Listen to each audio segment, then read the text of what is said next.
2월에 하나님의 크신 은혜와 사랑이 여러분 가운데 충만하게 임할 줄 믿습니다. 예, 믿는 자에게 갑절의 은혜가 임할 줄 믿습니다.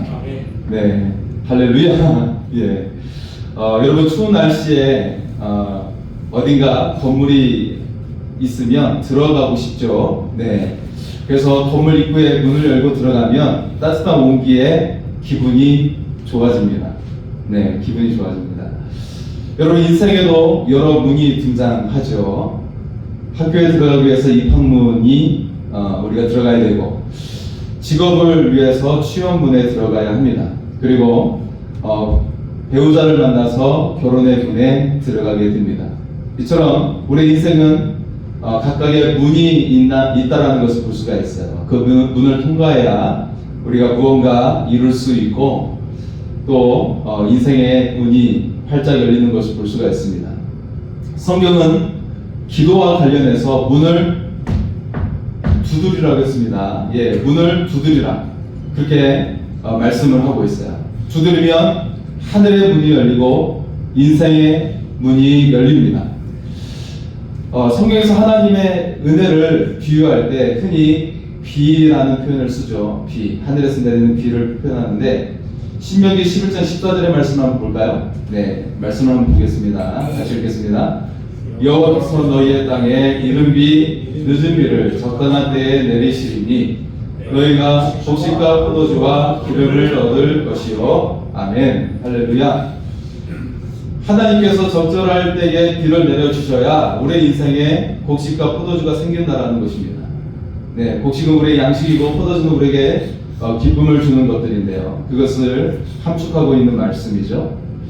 여러분, 아무리 우리가 수고해도 하나님의 축복이 없으면 허사가 된다고 말씀하고 있는 거예요. 하나님께서 열어주셔야만이 인생이 열리는 줄 믿습니다.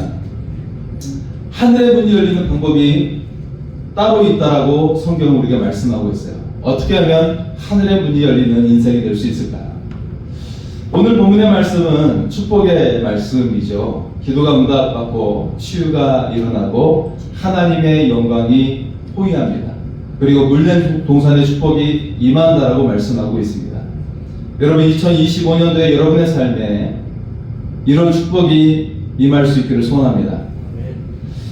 그런데 8절에 보면 조건을 나타내는 접속사가 등장합니다. 그러므로 그리하면이라는 단어가 등장하고 있어요. 즉, 앞에 있는 것을 너희가 행하면 기도가 응답이 되고 치유가 일어나고 물된 동산의 축복이 임한다는 것이에요. 그렇다면 앞에 있는 말씀은 무엇일까요? 예, 한번 볼까요? 6절과 7절의 말씀입니다. 같이 읽겠습니다. 내가 기뻐하는 금식은 흉악의 결박을 풀어주며 멍에의 줄을 끌어주며 압제당하는 자를 자유하게 하며 모든 먹이를 얻는 것이 아니겠느냐. 또 줄인 자에게 내 양식을 나누어주며 유리하는 빈민을 집에 들이며 헐벗은 자를 보면 입히며 또 내 골입을 피하여 스스로 숨지 아니하는 것이 아니겠느냐. 아멘. 사실 이사야 58장의 말씀의 시작은 이스라엘을 향한 책망으로 시작이 됩니다. 왜냐하면 너희가 거짓된 금식을 하고 있다. 그래서 내가 기뻐하는 금식은 가난한 자를 돕는 것이라고 말씀하고 있어요.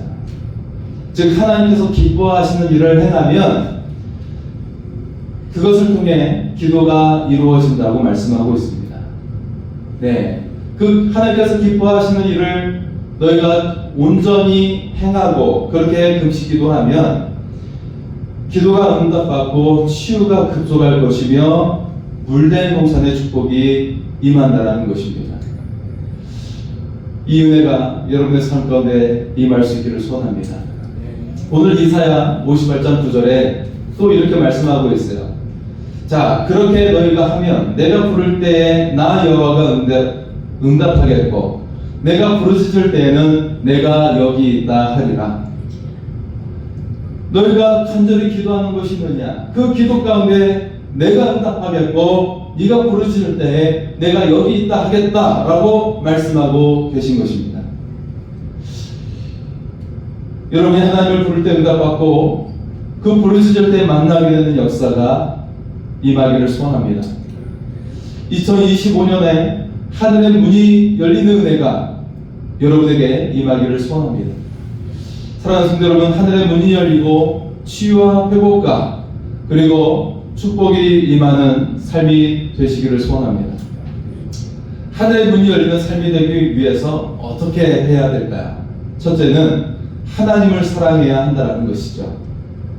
하나님을 사랑해야 합니다. 여러분, 사랑을 하는 사람을 보면 굉장히 행복한 모습이죠. 그리고 사랑을 하면 예뻐집니다. 사랑을 하면 얼굴에 빛이 납니다. 여러분, 이 자리에 계신 모두는 하나님을 사랑하고 그 사랑을 따라 서로 사랑하는 사람들인 줄 믿습니다. 그렇기 때문에 얼굴이 빛이 나고 아름다운 줄 믿습니다. 그래서 우리 옆 사람이 한번 고백할까요? 아름다우십니다. 인사 나누겠습니다. 아름다우십니다. 우리 또 인사 나눌까요? 빛이 나십니다. 빛이 나십니다. 자, 살아있는 존재들은 모두 사랑받기를 원하고 있어요. 사람들은 사랑받기 원하고 있고 동물들도 사랑받기를 원해요. 동물도 사랑을 받으면 여러분 목축을 하시는 분들도 가축에 이제 이렇게 젖소를 통해서 우유를 짜낼 때도 음악을 틀어주고 또 사랑한다고 고백하면 젖이 잘 나오는 것을 볼 수가 있고요. 그리고 식물들도 사랑한다고 이야기를 해주면 잘 자라는 것을 볼 수가 있어요. 무엇보다 모든 피조물들을 만드신 하나님은 사랑 자체가 되십니다. 사랑의 근본이 되시는 거예요. 그래서 사랑을 받으시기 위해 모든 피조물을 만드신 것입니다. 모든 피조물들은 하나님을 찬양하고 하나님을 사랑하기 위해 만드셨어요. 하나님을 가장 사랑했던 사람이 있는데 하나님을 정말 열심히 사랑하고 평생을 통해 사랑했더니 그 인생이 위대한 인생이 되어 나온 사람이 있습니다. 그 사람이 대표적으로 바로 다윗이라는 사람이죠. 다윗은 하나님을 사랑했어요. 자, 여러분, 우리가 인생에 대해서 한마디로 이렇게 표현을 해볼 수가 있는데 여러분의 인생을 한마디로 표현한다면 어떻게 표현할 수가 있겠습니까? 어떻게 표현을 할 수 있을까요? 다윗의 인생을 한마디로 말한다면 하나님을 사랑한 인생이었습니다. 정확하게 이렇게 표현할 수가 있어요. 양치는 목동이었을 때 들판에서 양을 치며 하나님을 찬양했어요. 하나님을 사랑하며 찬양했던 것이죠.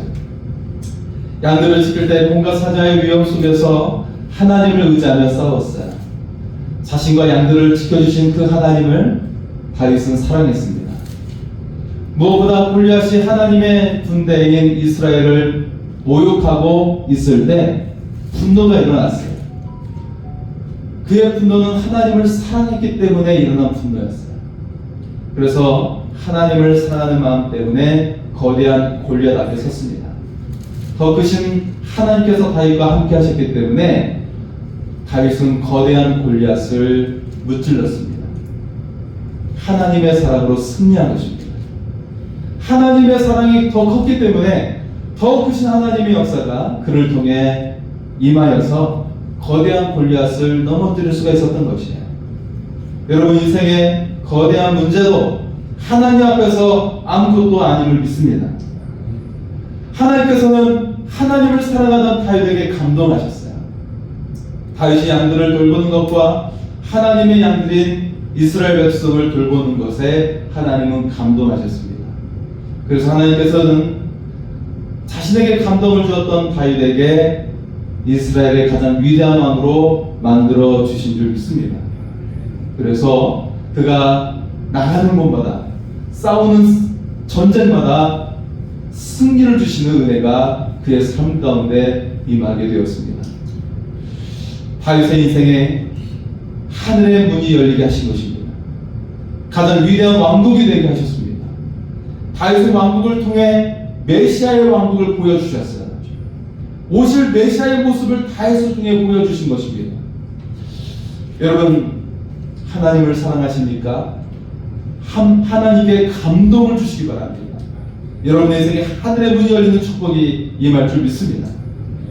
자, 구약에서 하나님을 가장 사랑했던 인물이 다윗을 이야기할 수 있다면 신약에서는 하나님을 가장 사랑하는 인물이 누구라고 부를 수가 있을까요? 많은 사람들이 있겠지만 신약 성경에서 가장 많이 등장하는 인물 바로 바울이라고 그렇게 생각이 듭니다. 자, 정확하게 말하면 바울은 하나님이신 예수 그리스도를 아주 많이 사랑했던 사람이에요. 네, 바울처럼 예수님을 끔찍하게 사랑했던 사람이 있을까? 네. 자, 예수님을 만나기 전에 바울은 하나님을 사랑했죠. 그런데 잘못된 믿음으로 교회를 핍박했습니다. 바울이 다메섹 도상에서 부활의 예수님을 만났어요. 자신이 핍박했던 예수님을 만난 것이죠. 이처럼 죄인 중에 괴수였던 자신을 용서해 주신, 그리고 자신을 만나 주신 예수님이 메시아요 진짜 하나님심을 믿게 되었습니다. 이제 바울은 자신의 모든 삶을 예수님을 사랑하는 이를 위해서 사용하기로, 자신의 모든 삶을 사용하기로 결단합니다. 예수님의 복음 증거하는 일 위해 자기의 목숨을 아끼지 않고 전하게 된 것입니다. 바울은 예수님을 사랑하며 복음을 전하기 위해서 땅끝까지 가게 되죠. 당시 세계관의 땅끝은 스페인이었는데 그곳까지 그는 가게 됩니다. 그리고 바울의 마지막 생은 세상의 중심이었던 로마에서 순교를 당하며 사명을 완수하게 됩니다. 바울은 하나님을 사랑했어요. 하나님이신 예수 그리스도를 사랑했습니다. 그리고 세계를 복음화하는데 불꽃이 되어 그는 사용되었습니다. 그의 인생이 세계 복음화를 위해서 하늘의 문이 열리는 인생이 되었습니다. 자, 우리 인생의 하늘 문이 열리기 위해서 두 번째는 이웃을 사랑하고 섬기라는 것입니다. 자, 아프리카에서 선교사님께서 직접 겪으신 일입니다. 한 아프리카 부족이 매우 호전적이었고 선교사님들이 들어가면 죽이는 그런 일들을 행했습니다. 자, 몇 분의 선교사님이 그곳에서 순교를 당하셨어요. 또 다른 선교사님이 열심히 기도로 준비하여 그 부족에 들어가게 됩니다. 자, 앞서 선교사님들의 희생과 함께 이번에 들어가신 그 선교사님의 기도의 응답이 임하게 되었습니다.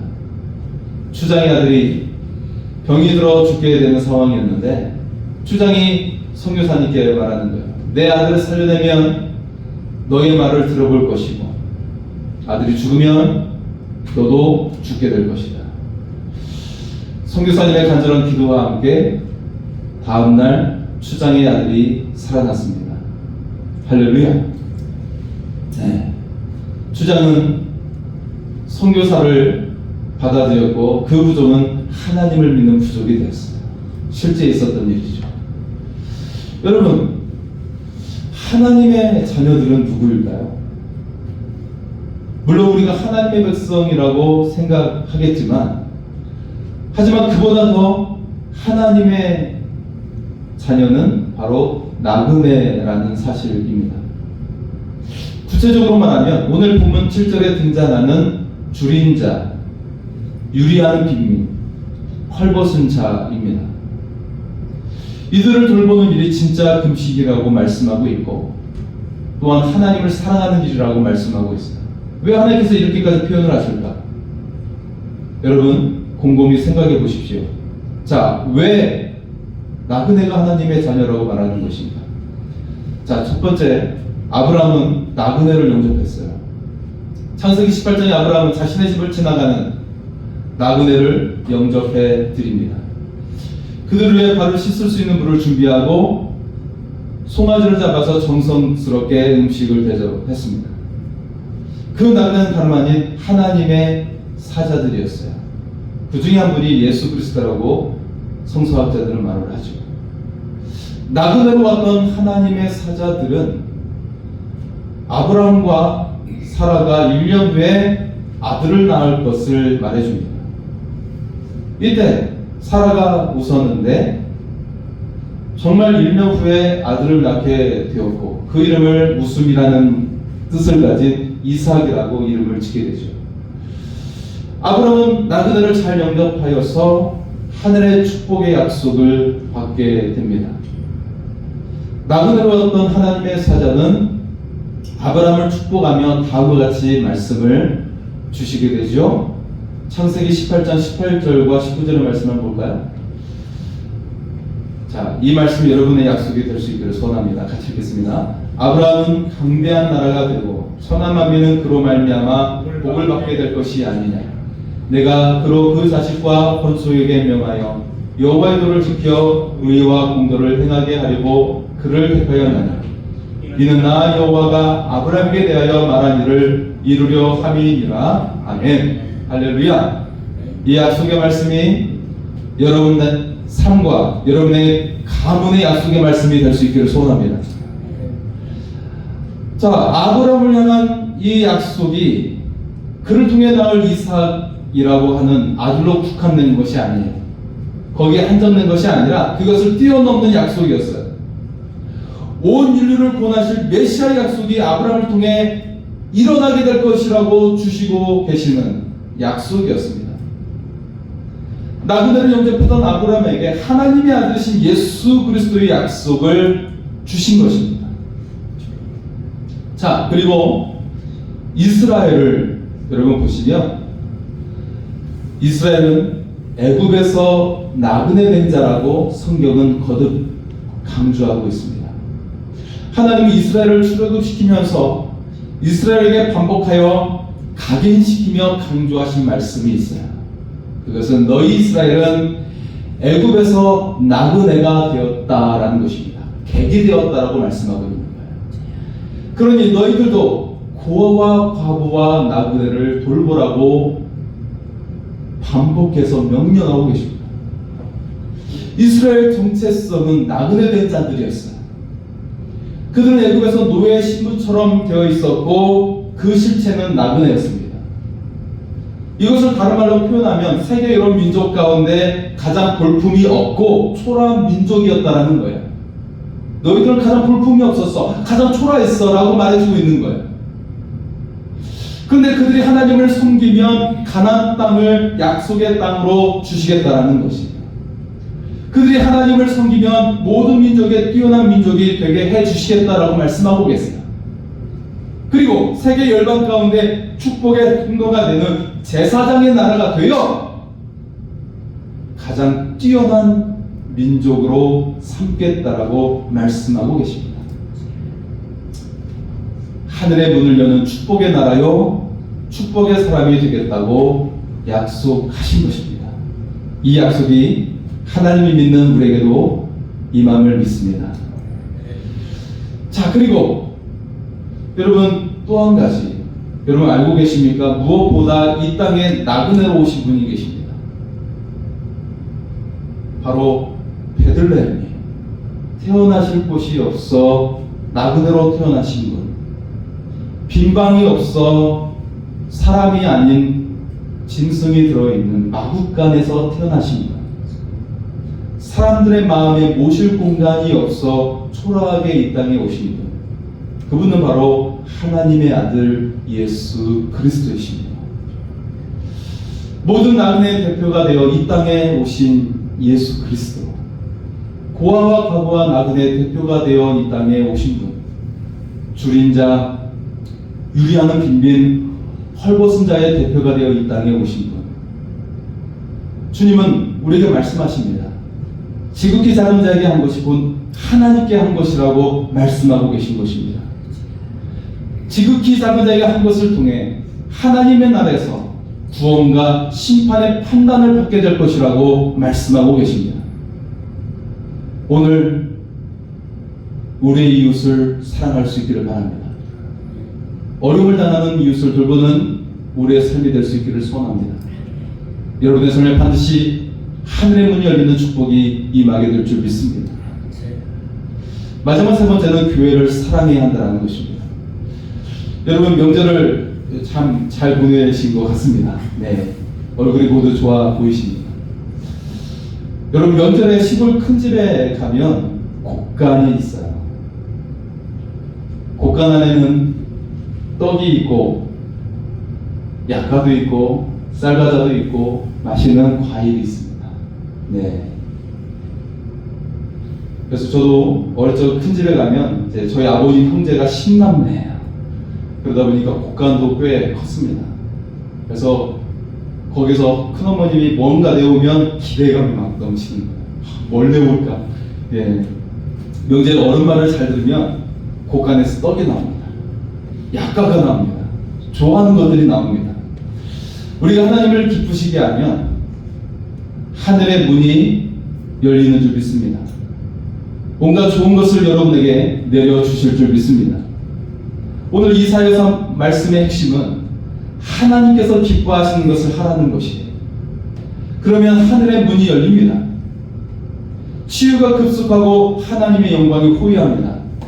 물된 동산의 축복이 있습니다. 저도 전에 전도사로 있었을 때 그때 아토피가 굉장히 심해가지고 머리부터 발끝까지 피로 막 덮여있고 머리가 한 굿이 빠지고 저는 그때 결혼을 포기했었어요. 제가 전에 말한 적이 있었죠. 그런데 한 번은 올해의 말씀으로 말씀을 뽑았는데 이 말씀이 뽑힌 거예요.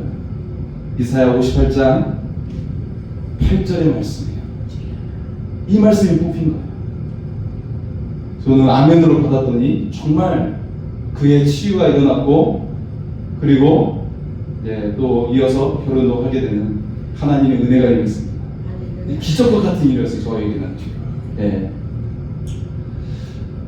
자, 여러분 하나님을 기쁘시게 하고 하늘문이 열리게 하는 오늘 말씀의 핵심은 그것은 바로 참된 금식과 또 안식일을 정확히 지키라고 말씀하고 있습니다. 오늘 말씀이 끝나고 바로 이어지는 말씀은 안식일을 정확하게 지키라는 말씀으로 이어집니다. 자, 이것을 다른 말로 표현하면 교회를 사랑하라는 것입니다. 참된 금식이 이웃을 사랑하는 것이고 그리고 섬기는 것이라고 말합니다. 또 안식일을 통해 오락을 멈추고 하나님을 온전히 기쁘시게 하라고 말씀하고 있습니다. 이것이 모두 교회를 통해 이루어집니다. 교회를 사랑하면 하늘의 문이 열립니다. 성경은 교회를 사랑하는 사람들에게 하늘의 문이 열렸음을 증언하고 있습니다. 아브라함은 가는 곳마다 제단을 쌓았습니다. 아브라함은 하나님을 예배하는 제단을 쌓은 것입니다. 그래서 하나님은 아브라함을 부르셨어요. 아브라함을 축복하는 사람에게 축복을 하겠고 저주하는 자에게 저주하는 그의 인생을 축복의 통로가 되는 은혜를 그에게 부어주셨습니다. 아브라함은 열방의 아버지가 되었습니다. 아브라함을 믿음의 조상이 되게 하여 주셨습니다. 야곱은 베델에서 제단을 쌓았습니다. 형 에서를 속이고 장자의 축복을 가로챘죠. 형이 자신을 죽이려 하자 외삼촌 라반이 있는 하란으로 도망을 치게 되죠. 도망가는 길에 날이 어두워져 돌 베개를 머리에 베고 잠을 잡니다. 이때 이 막막했던 야곱의 삶에 그 밤에 하늘로부터 하늘 사닥다리가 내려왔습니다. 그리고 하나님께서 조부 아브라함과 그의 아버지 이삭에게 주셨던 놀라운 약속을 그에게 똑같이 주셨습니다. 야곱은 이곳에 기름을 붓고 하나님의 집이라고 하는 베델이라는 이름을 그곳에 짓게 됩니다. 제단을 쌓았던 베델에서 하늘의 문이 열린 것입니다. 이곳을 통해 하나님의 언약이 이루어지는 삶이 시작되었습니다. 여러분, 다윗은 성전을 사모했고 헌신적으로 준비했습니다. 다윗은 하나님의 성전을 지으려는 다윗에서 그 다윗의 마음을 보시고 하나님은 감동하셨어요. 그리고 그의 나라가 영원할 것이라고 약속하셨습니다. 바울은 가는 곳마다 회당을 찾았습니다. 회당은 하나님의 말씀을 듣는 장소이고 예배 처소입니다. 이곳에서 먼저 그는 기도하기 위해서 이곳을 찾았고 복음 증거에 힘을 얻었습니다. 예배 처소를 먼저 찾았던 바울을 통해 하나님께서 역사하셨습니다. 그리고 그를 통해 세계 역사를 뒤바꾸는 일을 행하셨습니다. 여러분, 하나님을 사랑함으로 하늘의 문이 열립니다. 이웃을 사랑하고 그들을 섬김으로 하늘의 문이 열립니다. 하나님을 예배하는 교회를 사랑함으로 하늘의 문이 열립니다. 예배의 감격과 기도의 불꽃으로 나아가시기 바랍니다. 여러분, 우리는 등잔의 신주와 같은 존재예요. 하나님 앞에서 규칙적으로 기도하지 않고 예배하지 않으면 성령의 기름을 받지 못하게 되어 자기 인생이 그냥 타들어갑니다. 소멸되는 것입니다. 하지만 규칙적으로 기도하며 하나님께 예배하며 나아갈 때 성령께서 공급하시는 그 기름이 그 속에서 태워나가며 불을 계속해서 밝혀나갈 수 있는 것입니다. 그래서 낙심하지 않습니다. 소망으로 가득하고 하늘문이 열리는 인생으로 살아가게 되는 것입니다. 오늘 이사야서는 11절에 물된 동산의 축복에 대해 말씀하고 있습니다. 이스라엘은 매우 황폐하여 물이 부족한 나라예요. 하지만 물길만 찾아 깊은 우물을 파게 되면 풍성한 물을 얻을 수가 있습니다. 그 우물을 통해 농작물과 과수원과 나무와 꽃이 피울 수가 있는 것입니다.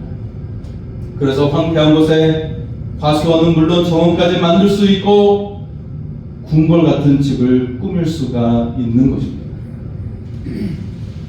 사랑하는 성도 여러분, 하늘 문을 여는 신앙은 우물을 받으시 기도의 기표로, 그리고 하나님과의 그 사랑의 기표로 살아가는 것입니다. 하나님께 머물며 그 깊은 곳으로 들어가시기 바랍니다. 하나님을 사랑하고 이웃을 사랑으로 섬기며 교회를 사랑함으로 하늘의 문이 열리는 인생이 될 수 있기를 소원합니다. 하나님께서 친히 여러분의 우물이 되어주셔서 샘이 되어주셔서 끊임없이 공급하시는 물된 동산의 축복이 임하게 될 줄 믿습니다. 여러분의 삶에 하늘문이 열리고 물된 동산의 축복이 많은 은혜로운 삶이 될 수 있기를 축복합니다. 우리 다 같이 일어나시 같이 찬양하며 고백하겠습니다.